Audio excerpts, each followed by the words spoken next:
वाराणसी के काशी विश्वनाथ मंदिर परिसर में ज्ञानवापी मस्जिद और श्रृंगार गौरी केस के बारे में आपको बता दें, आज भी अदालत में इस मसले पर सुनवाई हुई।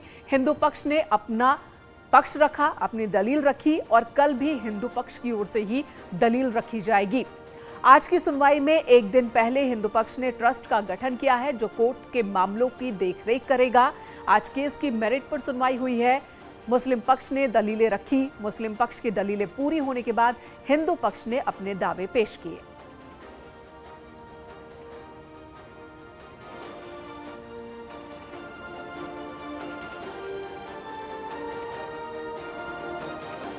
आज जो हमारे आर्गुमेंट से शुरू हो चुके हैं, हमने अपना पक्ष करीब आधे घंटे तक कोर्ट के सामने रखा है और कोर्ट के सामने ये बात रखी है कि नमाज पढ़ना से कोई जगह मस्जिद नहीं हो जाती है। मस्जिद होने के लिए या नमाज पढ़ने से कोई जगह मस्जिद का कैरेक्टर ऑक्युपाई नहीं कर लेती। हमारी बहस शुरू हो चुकी है और हमने कोर्ट के सामने ये भी बताया कि इतने दिन तक इन्होंने जो बहस की थी ये बियॉन्ड द प्लीडिंग की थी, इसके लिए इनके पास कोई प्लीडिंग नहीं थी। और जो बात है, मैं बात रखना चाहता हूँ आपके सामने बहुत जिम्मेदारी से कि मैं राखी सिंह का वकील नहीं हूं और स्टेट गवर्नमेंट का वकील हूं, इसलिए इस केस में वकील नहीं रह सकता। वो बात का भी आज पटाक्षेप हो चुका है। राज्य सरकार ने जो मुझे एनओसी जारी की थी वो मैंने कोर्ट के सामने रखी है और कोर्ट ने मुझे परमिशन दी कि मैं बाकी 2 और 5 प्लेंटिफ, बाकी 4 प्लेंटिफ की तरफ से अपनी बात कोर्ट के सामने रखूं। कोर्ट ने हम चारों लोगों को प्राथमिकता दी है हियरिंग पे और अब कोर्ट के सामने हमारी बहस चालू हो चुकी है। तो दलीलें रख दी गई हैं, बहस चालू होगी, कल भी सुनवाई होगी। इधर पशुपालन विभाग में उपकरण और दवाएं खरीद को लेकर हुए घोटाले के मामले में न्यूज 18 की खबर का बड़ा असर हुआ। मुख्यमंत्री योगी आदित्यनाथ ने सख्त रुख अपनाते हुए घोटाले की जांच के आदेश दिए। उन्होंने 2 सीनियर अधिकारियों को मामले की जांच सौंपी है। एसीपी मनोज सिंह और सीनियर आईएएस देवेश चतुर्वेदी को मामले की जांच सौंपी गई है। जांच टीम को 7 दिन के अंदर ही अपनी रिपोर्ट सौंपनी होगी। माना यह जा रहा है कि जांच रिपोर्ट के बाद कई अधिकारियों पर कड़ी कार्रवाई हो सकती है। माननीय मुख्यमंत्री का जांच का आदेश सर्वोपरि है। जो माननीय मुख्यमंत्री जी ने जो जांच के आदेश दिए हैं उसी जांच को हम फॉलो करेंगे।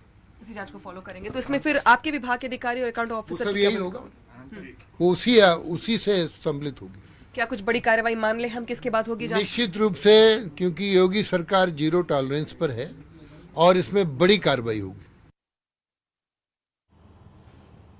और चलिए आपको बताते हैं कि आखिर पशुपालन विभाग में घोटाले का ये पूरा मामला है क्या, घोटाला कितना और किस तरह से हुआ है। पशुपालन विभाग में 50 करोड़ रुपए के घोटाले की खबर आ रही है और उपकरणों और दवाओं की खरीद में गड़बड़ी की शिकायत आई। जांच के आदेश दे दिए गए हैं। एक ही आइटम को 2 बार अलग अलग दामों पर खरीदा गया, ये दिखाया गया। 1,28,000 रुपए की बात सामने आ रही है। चहेती फर्मों को फायदा पहुंचाने का भी आरोप है कि चहेती फर्म से ही दवाइयां ली गई। टेंडर प्रक्रिया में भी धांधली के आरोप लग रहे हैं कि गलत तरीके से टेंडर प्रक्रिया को पूरा किया गया।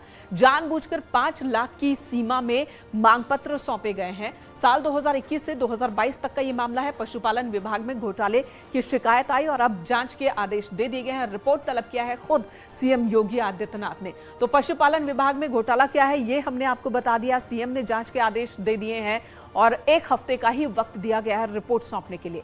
इधर मुरादाबाद में हिस्ट्री शीटर की संपत्ति सील कर दी गई। 1,28,00,000 रुपए की संपत्ति सील हुई है। अपराधी मुल्ला असीम की संपत्ति सील हुई। मुल्ला असीम पर 25 से ज्यादा केस दर्ज हैं और फरवरी से ही वो जेल में है। मुरादाबाद के नवाबपुरा इलाके का रहने वाला है मुल्ला असीम और यहीं की प्रॉपर्टी उसकी सील की गई है। तो इस साल फरवरी महीने से ही जेल में बंद है। हिस्ट्री शीटर है। 25 से ज्यादा मुकदमे दर्ज हैं इसके ऊपर। 1,28,00,000 की संपत्ति सील की गई है।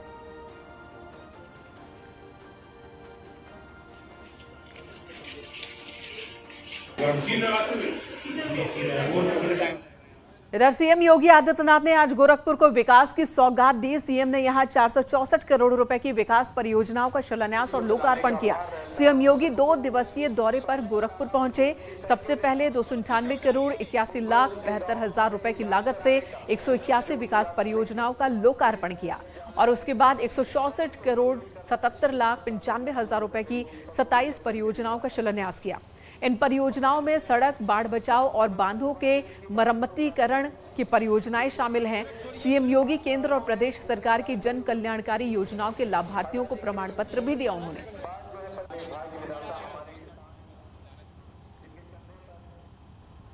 आपने विगत 100 दिनों के अंदर उत्तर प्रदेश की कार्य पद्धति को देखा होगा।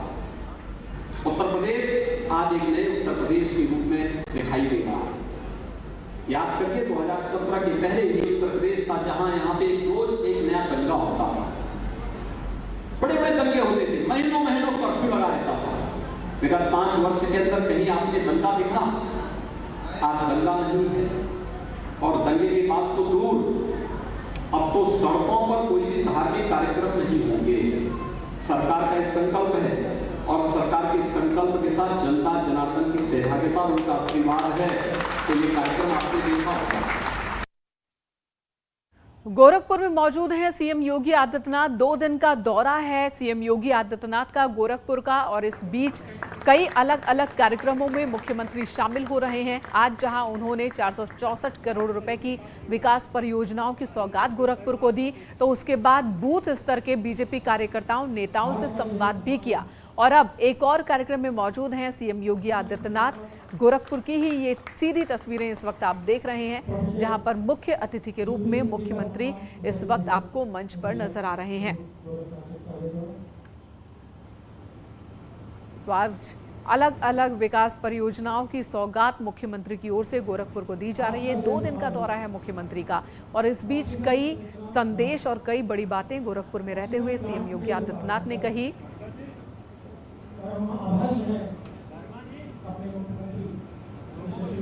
ऑक्सीजन प्लांट का लोकार्पण करने वाले हैं सीएम योगी आदित्यनाथ।